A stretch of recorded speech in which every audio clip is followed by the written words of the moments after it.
gentlemen. Like, please give it up. So, the reason I would tell you that, my name is Seema. I play a couple hats, and I'll go into it in 1 second, but I run BC Startup and Tech Week with a partner, and this to me, this is the second year watching Tremaine and Keontae put this together. There's so much behind the scenes work. This team works really hard for each and every one of you, so I want the energy up. You're going to learn a lot, you're going to connect a lot, and we hope to bring so much value to you today. So I am incredibly honored to have this conversation with these two individuals on the left of me. Not only do we have a futurist in the house who really focuses on what emerging tech is going to do to our society, to our business, to our lives, we have his incredible partner who's been a cybersecurity executive for years, also focused on AI governance and frameworks, but they're a husband and wife couple, which is like for me the funnest thing ever. And we were prepping with them on Thursday. I was prepping with them. I was like, I just want to be a fly on your wall. Like, what incredibly super intelligent conversations that you two would be going through for incredible topics like this. So I'm going to anchor us for a second.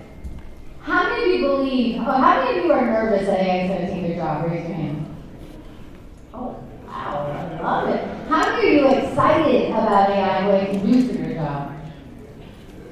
And all the ones who didn't raise their hand, you don't know what you don't know? Is that what it is? Shake your head. Or not. Okay, that's good. This is a really important conversation for two reasons. So I mentioned that I'm here, co-chair of DC Startup and Tech Week, but I also run an AI company called Version AI. We help accelerate AI adoption in businesses and industries because this is the biggest technological revolution of our lifetimes.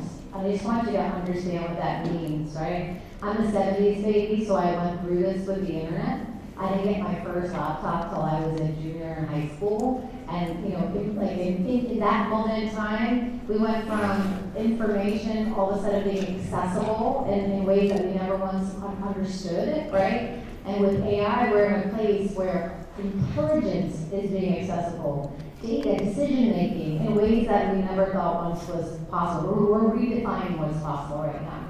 I also have an 11 and 15-year-old, and this is something we're all going to talk about. So this future of work situation, where the society is going to go, is such an important conversation. So let's just get into it. I would love, Jeremy, I'm going to ask you first.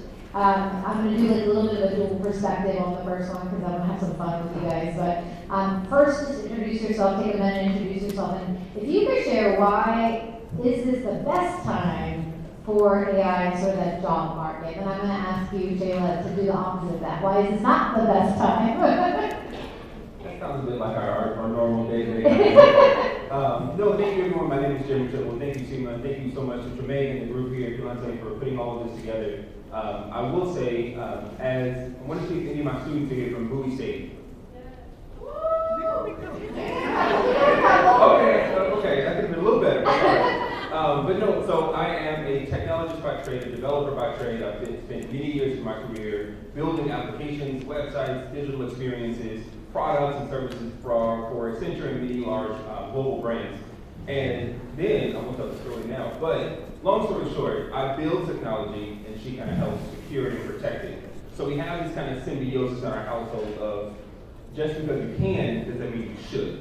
And that's a part of the ongoing conversation. And I think that'll be a theme of this conversation today as well. So I've transitioned from that digital space. Now I'm working in cybersecurity more firmly. I'm supporting the federal government and helping to make sure that our critical infrastructure, our companies, right, all of your data is safe, right? And that's the important thing because if we understand that, now we can move forward and ensure that we are protecting our nation's secrets and all of our personal lives as well. But I will say to answer your question, Yes. I say this is the most exciting time. So what I didn't say is that I'm a certified futurist. I help companies and businesses and industries and even people look up to 10 years into the future and know this isn't some magic crystal ball. It's probably, right, how to use probability and data and analytics to help see what's most likely to happen, right?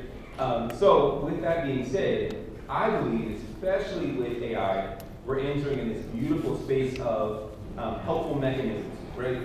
Weisberg was talking about helpful mechanisms as a way. These are tools, right? The same way you use a hammer, the same way you use a calculator, AI is going to be an amazing enhancement to that. But to as you were saying, right, it's beyond just having information, right? A calculator, I can put in some numbers and I get numbers back. With AI, I can put in numbers and get meaning back, and get intellect back, and get rationale back, and get context to help me make better decisions. I think that's a really powerful space, but I'll stop talking. Yeah. Shayla, I would love for you to answer the same thing, just a little introduction on yourself. And why is AI the revolution like the worst time to be in the job market? So, first, thank you. Thank you very much for having me. Thank you, Tremaine. Thank you, Seema. It's always fun to sit on the stage with my husband because this is our household and we literally argue every day. So for me, I have been in cybersecurity for about 17 years. And specifically within cyber, I work in the governance, risk, and compliance space of cybersecurity. So I always tell people what they're supposed to do, how they do it is up to them as long as it fits within those parameters. That applies to you too. With AI and how it came on the scene, specifically when you look at generative AI, there was an opportunity for me to step into AI governance and understand what that meant for organizations as well. So on top of me being co-founder of Treadwell agency, we build human factors, technologies for organizations to help them figure out how to navigate that space. I serve as the Deputy Chief Information Security Officer for Lumen Technologies. And Lumen Technologies is a telecommunications company just like Verizon and AT&T. The difference is that we don't have cell phones. We actually power data centers. So we have partnerships with a lot of the big data centers out there that pretty much build AI. And as we explore how this could be a very dangerous time, the reality is that the workforce is going to shift again. And anytime we have a disruption in this space, you're going to have people that are going to be without jobs, and then suddenly you're going to have a surplus of people that will have jobs, but you got to catch that wave. So I think the biggest risk in this space is understanding exactly what's happening when it comes down to artificial intelligence, data science, and even at the root of the statistics, and how we apply it to our lives to ensure that we are paving the path for our future. So, am I afraid of it, that suddenly AI is going to take over the world? No, it's not that. But the way that we define intelligence and the way that we interact with technology matters the most right now. So my biggest thing is, how do you take advantage of it to make sure that you're aligned in the right space so you can be lucrative with that? Yeah, how many of you guys know, this is a baseline, both of you guys said, how many of you guys know the CEO of NVIDIA, or the company NVIDIA? So NVIDIA, it has been, well, right now they're in a little bit of an interesting place with DeepSeek and other things, but their CEO, they were the number one AI company in the world, and basically their CEO said, hey, it's not AI that's going to take your job, it's the people who understand how to use AI that are going to take your job. So I want you guys to understand AI, exactly what you're saying. It's a tool, it's an augmentation, it's a superpower, right? So let's get into just anchoring. And I'm just curious on the crowd, how many of you guys truly understand what AI and machine learning is? Just raise your hand. So, okay, so it's happened, maybe it's a third of you. And what I'd love for you guys to do is sort of anchor it and just kind of share. Maybe Shayla, you can start right at the core. What is AI and machine learning, especially in this stage of the revolution? This has been around 75 years. It's not a new tech, but it's a new tech. All right, sure. So from an AI perspective, what's most fascinating, most people don't know this, is that we first start understanding what AI could be back in World War I. It goes all the way back then.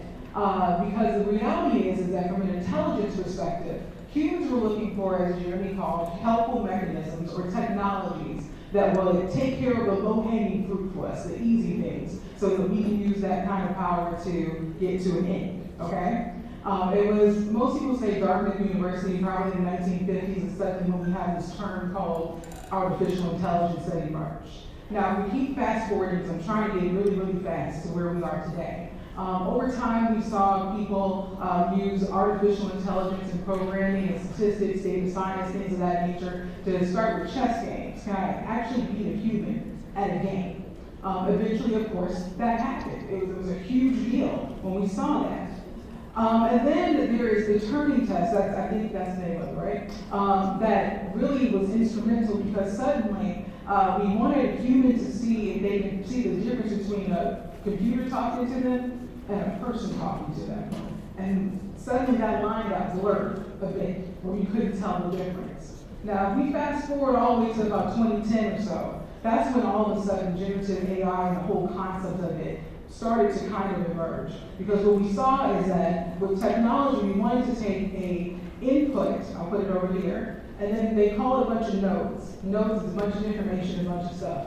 And then they wanted to make sure that on the other side, the output was the same as the input. Now, this is where things got interesting. Suddenly there was a black box, that's what we call it, where suddenly AI started doing the sense-making thing that to this day, even the people who created it don't understand. It was fascinating. So that was the baseline for what we know of as generative AI or ChatGPT, using Copilot, things of that nature.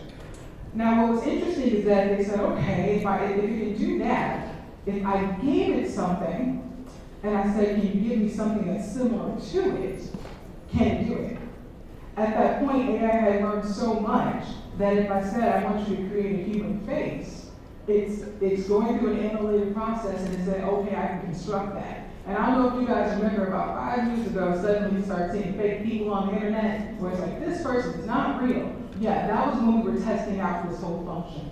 So when we get to machine learning is where we take data, information, knowledge, and wisdom. We call it the T.H.E.M model. And traditionally, data is what humans would ingest in order to get us to the next level where we get information. Because data attributes strung together creates information. Suddenly, we had a technology that can go from data to information, which implied giving us knowledge that we can apply and wisdom. And as we see the evolution of AI continue to go, it's starting to climb. So all of a sudden, it's going from information to knowledge because it has the sense-making capability. That's where we are right now with artificial intelligence and why it's so important and why you see that it emerged the way it did probably within the last 5 to 10 years. Hopefully I didn't nerd out too much. No, that's perfect. But I just wanted to get a baseline to give people, and I would love for you to also anchor it into the previous sort of revolutions of like industrial, where we were with the internet, where we are now, and just get some perspective on that. So, okay, I love that. So now take everything she just said, and then we have to ask the question, why do we even need computers to do that in the first place? So I'm going to go even further back and go back to Plato and Aristotle, who started to understand consciousness, reasoning, truth. How do we create, how do we do judgment? How do we humans perceive, right? And they created these whole fields of study called epistemology, which is the theory of knowledge, and ontology, which is the theory of what is. So an example of that is one quote that I love that says, nothing enters the intellect without first entering the senses. We as humans experience the world and then we have knowledge of it. And that knowledge evolves, going back to the T.H.E.M model. We take data, turn it into information, turn it into knowledge, turn it into wisdom. At some point before the evolution of AI, we started asking, hey, can a computer think? And then they started studying how the brain neurons work and its electrical charges and the proximity of how memory works and how humans have this concept of consciousness. They started to replicate that in computers. So they started creating digital neurons and digital nodes, and that's how we end up with this concept, because as humans, we're curious about how we think and how we experience the world, and then we say, hey, can we replicate that in a digital format? So I just want to anchor that in the context of what happened and how we got there. But now I can apply the whole process of the Industrial Revolution, every phase of booming, right? We went from the industrial age to the information age, right? And we're continuing to evolve as society continues to grow and scale and share information. But if you think about it, all of these ages have come about because of new tools, new mechanisms, right? The industrial age came with the printing press. The industrial age came with the assembly line with Henry Ford and the Ford Company, right? So this idea of collecting information, sharing information, and then harnessing that information allows us to move faster. Now I have to talk about Moore's Law. So Moore's Law is that every 18 months, every 18 months, a chip will halve its size. Means we can have the same computing power in half its size. So we're constantly making smaller and smaller chips. Remember those big block cell phones, the big bag cell phones? That's an example of it. Now the cell phones. I saw some now. Cell phones used to be this big in a bag. And remember those TVs with the thin. Right now they're razor thin. So this is an example of how technology advances. Well, we are advancing technology, and Moore said, hey, roughly every 18 months we'll get half the size. So all these iPhones getting smaller, the technology getting smaller and smaller. And that's the goal. Now I'll say we're hitting the physical limit, which is going to be fun. That's where quantum comes in. But that's a topic for another day. But as we evolve, I just want to highlight the fact that humans are doing this, right? We are the ones saying, hey, how do we think, how do we put this in technology? How do we make things smarter, better, faster? We want to evolve. So every age that we kind of enter, information and beyond, and now we're in the age of intelligence. So the idea is that, to that same concept, we are asking everything around us to get smarter, including ourselves. Yeah, I'm going to anchor this for 1 second, because 3 years ago, or maybe 2 years, 2.5 years ago, I was asked to advise a startup, and it was called Magic ML, and they created an artificial intelligence development environment, so back end, for this new age of engineers that are specialized in this concept of AI agents. How many of you guys know what AI agents are? Raise your hand. All right. So when we talk about the future of work, think about like apps for the internet. You're going to have millions of AI agents right now, and we're going to talk about what that means. But this is when I realized this moment when I was like, this technology at this phase is bigger than the advent of the internet. So we were working with some customers and doing some discovery, and there was this major cinematographer did all these films, crazy. He's like, you know what, Seema, I just want to create an agent that will bring my storyboards to life in like a minute, right? And he's just testing this concept. So think about it, like the movie, the films, the way that he creates scenes takes months and months and months. And he's like, I have the written screen, I want to put it in ChatGPT, put it in segments, I want to put it into Midjourney, so he creates some images, I want to put it into Runway ML to create video, and do it all by hitting a button. And just that concept that was even possible, obviously there's technical things in the background and all the things, but it was just like, everything that took months and years can take minutes and, like minutes and seconds. And that is the difference of where we are today and what the power and opportunity each one of you guys have going forward in this world, which is really exciting to me. May I add on to that? Please. So what you just described there is this concept in the industry you know as a digital twin. One great example of that is Waymo. Anyone familiar with Waymo? They're like self-driving taxis or Ubers out in the Phoenix and LA. Okay, I see some head on. So they built that same thing. So they took in all sorts of video content, all sorts of understanding of the physical world of driving. Just driving down the road. And their cars are able to do 200 million miles per day in this digital simulator, which is what's making their AI smarter in order to interface with the real world in a more safe environment. So it's that same concept. So now we can take this information and apply it in such a way where I can train an AI model. They can drive 200 million miles per day, just in 24 hours, simulated, because that's what helps you realize how to do things in the real world. And that helps the developers see, oh, here's a gap, and they can make it smarter, faster. So it's this idea of this, you do reinforced learning. You have an experience, and then you go back and you do it. You touch the stove again, and it's hot. Yeah. That's reinforced. Now I know. Don't do that again. It's the same concept, but now we can get AI this data instead of us having to do it manually over time. And I think that what's so funny is that that's what the calculator was. People thought they were going to lose all their jobs because the calculator was invented and we didn't have to do longhand division anymore, which is terrible, by the way, but I'm not going to talk about that. But just think about it. A calculator shifted the industry to the point that people thought they were going to lose their jobs and they weren't going to have a place. We're still here and we're still evolving, so it's okay. So can I just add, I want to switch actually to you, because what is 2035? We have a certified futurist, and I was like, I'm going to ask this question. What is 2035, say 10 years out? What does it look like for us in business and life? Like, give me some thoughts on where you think we're headed. So I'm going to be an extremist for a moment and say the singularity. If you're familiar, it's a concept in this space where the singularity is a concept where humans merge with AI. Now, I don't think that's going to happen by 2035, but it is a fascinating concept to explore. Because if I had an assistant, right, I could talk to my assistant all day, all night, they help me get things done. If I had that inside of me, like connected to me in some way, right? That's what Elon Musk is doing with Neuralink, right? So there is a technology, there is an approach, there is a mindset there, but I don't think we'll be there in 10 years because the rate of adoption. I will say in 10 years, I fully expect that AI to be more consistent. I expect it to be more agent focused. And I like how you described it, but I was on a panel at Okta talking about identity. And I feel like you're gonna be at the job and you're gonna be pinging somebody named Susie. And Susie's not real. Susie is an AI. And Susie's there to help you get certain things done. Sorry, you fixed it. So it's this notion that we will have these more formalized helpful mechanisms. Right now, the way I like to describe it is everything we do with computers is analog. If you guys remember, I remember as a kid having to tape the radio. I had a tape recorder and I had to record. I had to give an example. And that's an analog, right? So I have to play it out loud and then record it into a tape recorder, right? But then I got to the point where I can just take a file and burn it onto a CD.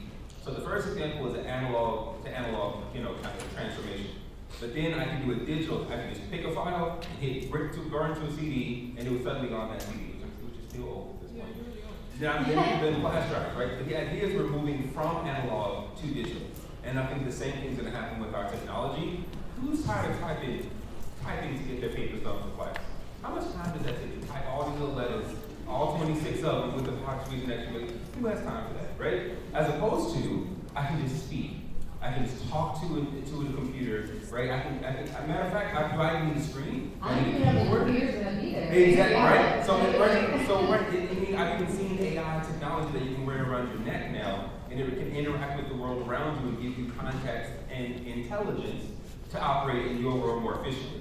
If I need to write a paper, I can just speak my thoughts out loud and give you, I like that idea. Did you know that this said this? Or in the class the other day, the professor said this. Remember this, apply this to this concept. And it can help me transform my information into intellect and even more so into wisdom.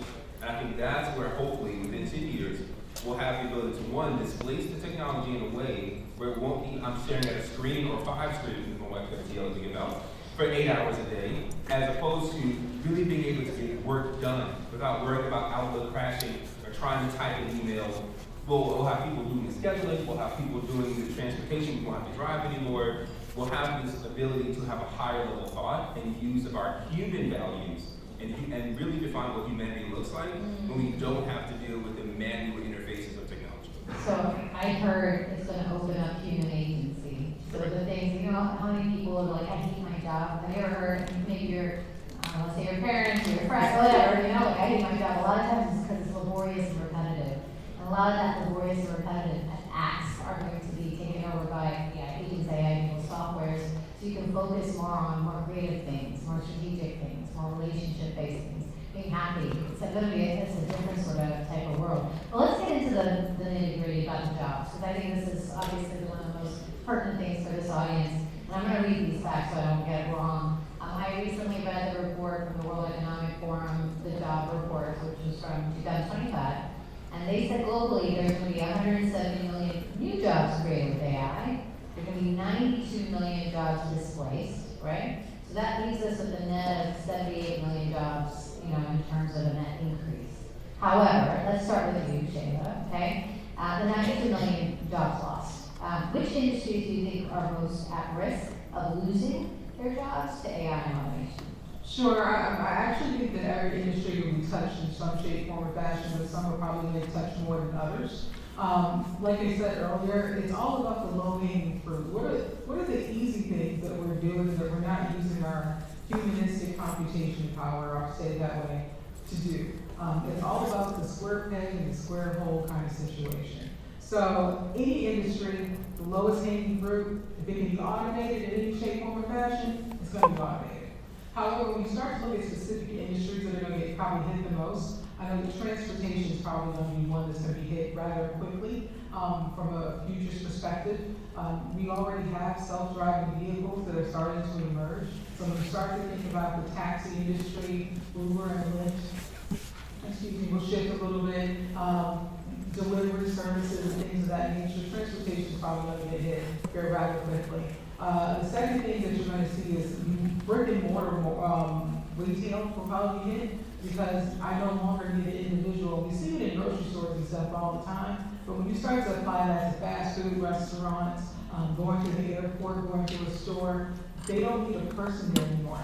And we have AI tool sets that can do surveillance a little bit better than previous surveillance looked like. Therefore, having a human there doesn't make any sense at all.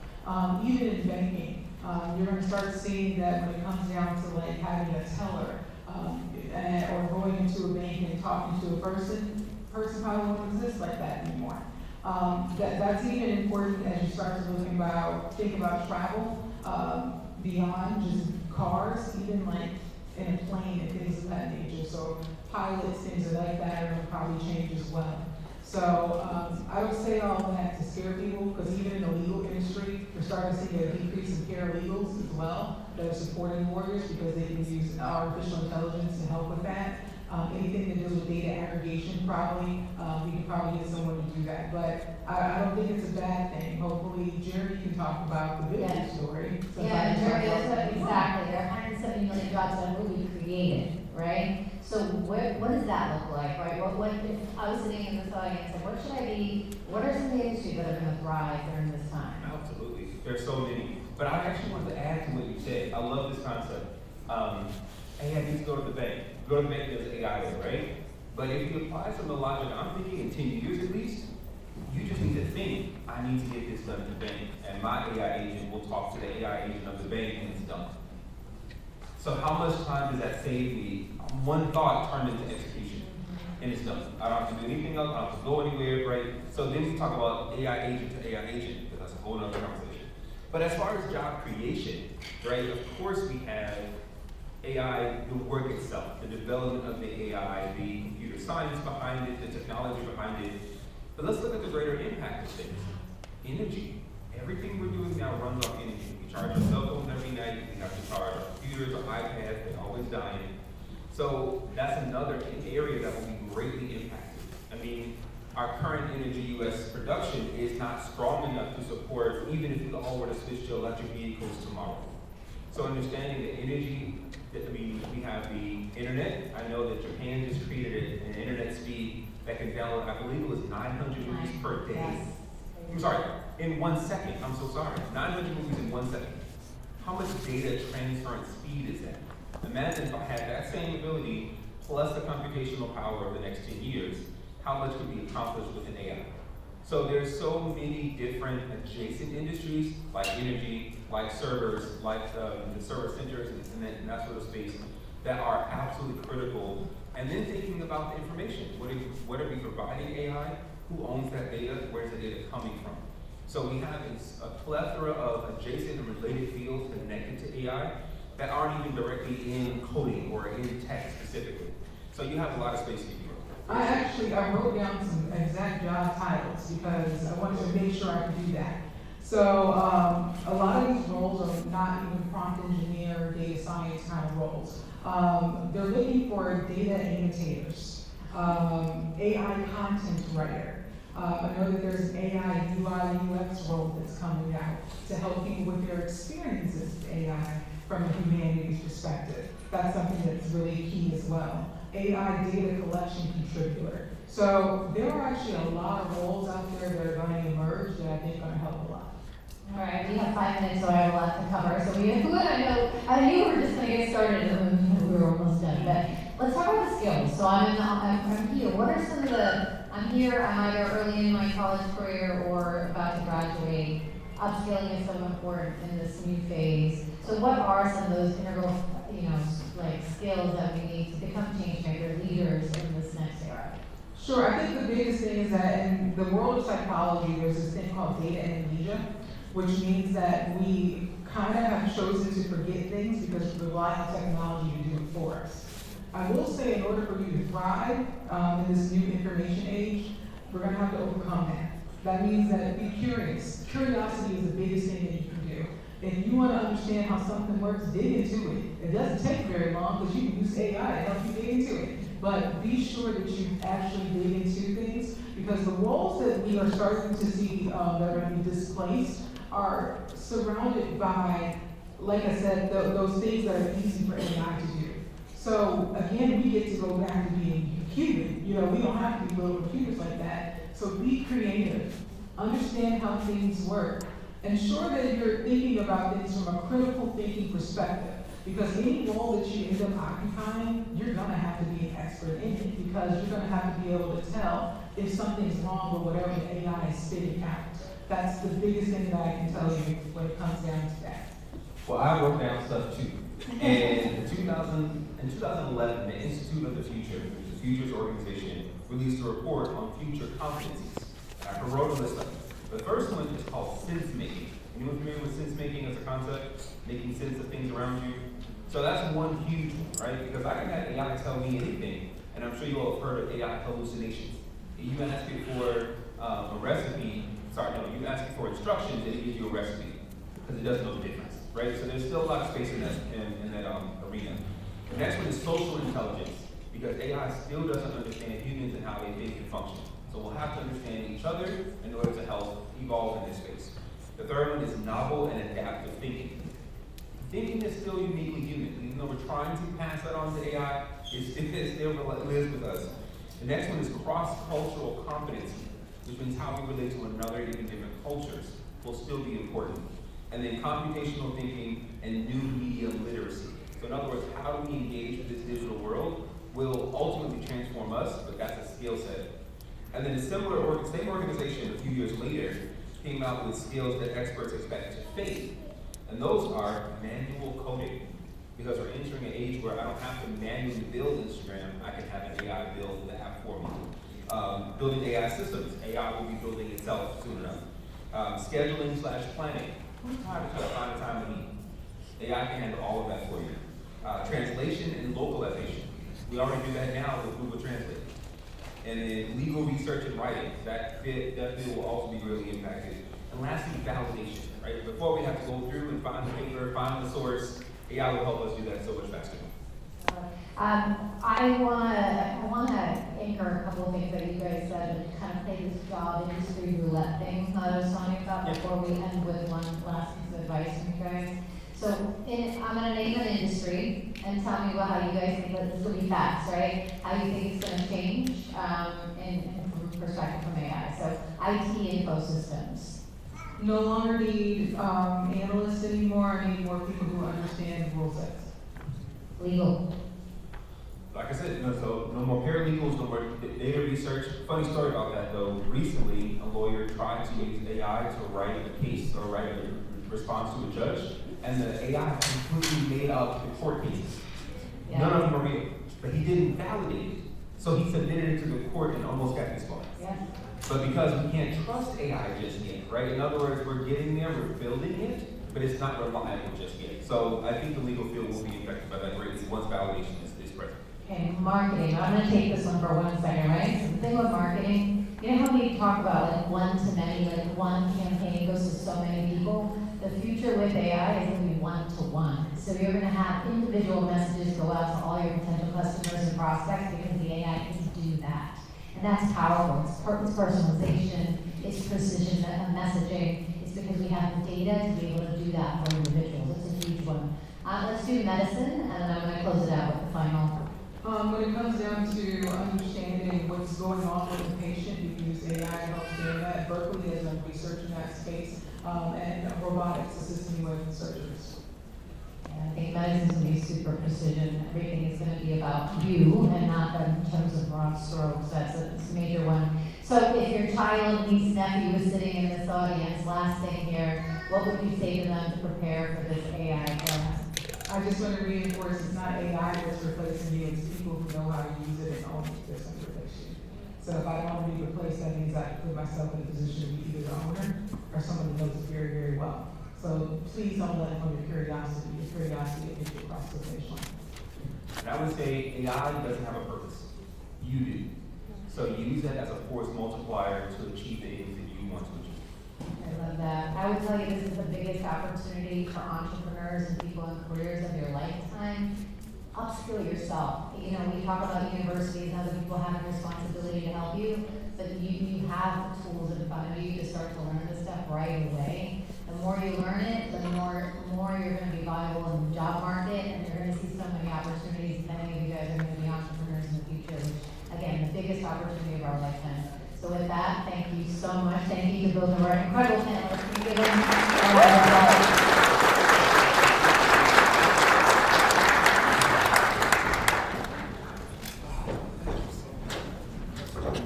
Let's give it up one more time for this amazing panel. I don't know if you all heard, but they were dropping all kinds of gems up here. The one that's hit me the most, and I heard saw a lot of head nods is AI doesn't have a purpose. That was one. And AI is not going to replace you. It's people that know how to use AI that's going to replace you. So that was a big thing. We got to get ahead of it by learning, upskilling, reskilling. Okay. Thank you so much for your attention. Thank you for our first set of panelists. All right, we're going to move into the next set of what's happening. First and foremost, we have our job fair on this side. We have our vendors on this side. Please work with them and visit the tables. They have great information for you.